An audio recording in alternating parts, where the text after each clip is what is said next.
వీధి కుక్కల దాడిలో 13 మంది గాయపడ్డ సంఘటన రాజన్న సిరిసిల్ల జిల్లా రుద్రాంగి మండల కేంద్రంలో చోటు చేసుకుంది.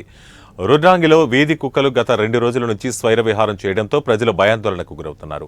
ఒక మహిళ ఇంటి నుండి హనుమాన్ టెంపుల్కు వెళ్లే మార్గంలో వీధి కుక్క మహిళపై దాడి చేయడంతో ఆమె తీవ్రంగా గాయపడింది. ఈ సంఘటన జరిగిన గంటలోపే ఇందిరాచౌక్ ప్రాంతంలో 8 మందిపై దాడి చేయడంతో వారిని ఆసుపత్రికి తరలించారు. ఈ నేపథ్యంలో చిన్న పిల్లలను బయటకు పంపడానికి, పాఠశాలలకు పంపడానికి సైతం భయపడిపోతున్నామని తల్లిదండ్రులు ఆవేదన వ్యక్తం చేస్తున్నారు.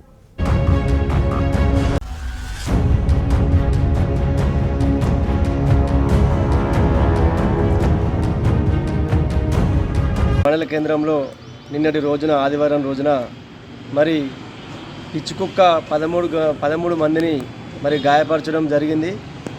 ఈ ఎరుకుక్కలు అంటే ఒక డేంజర్గా ఉంటుంది ఎండాకాలం కాబట్టి నైట్ 11 కానీ 12 కానీ బయట కూడా వండుకుంటారు ప్రజలు. పిచ్చి కుక్క మరి 13 మందిని గాయపరచడం వల్ల వాళ్ళందరూ కూడా ప్రభుత్వ హాస్పిటల్కు వెళ్ళడం జరిగింది. పిచ్చి కుక్కలపై అధికారులు చర్యలు తీసుకోవాల్సిందే కోరుతూ మండల కేంద్రంలో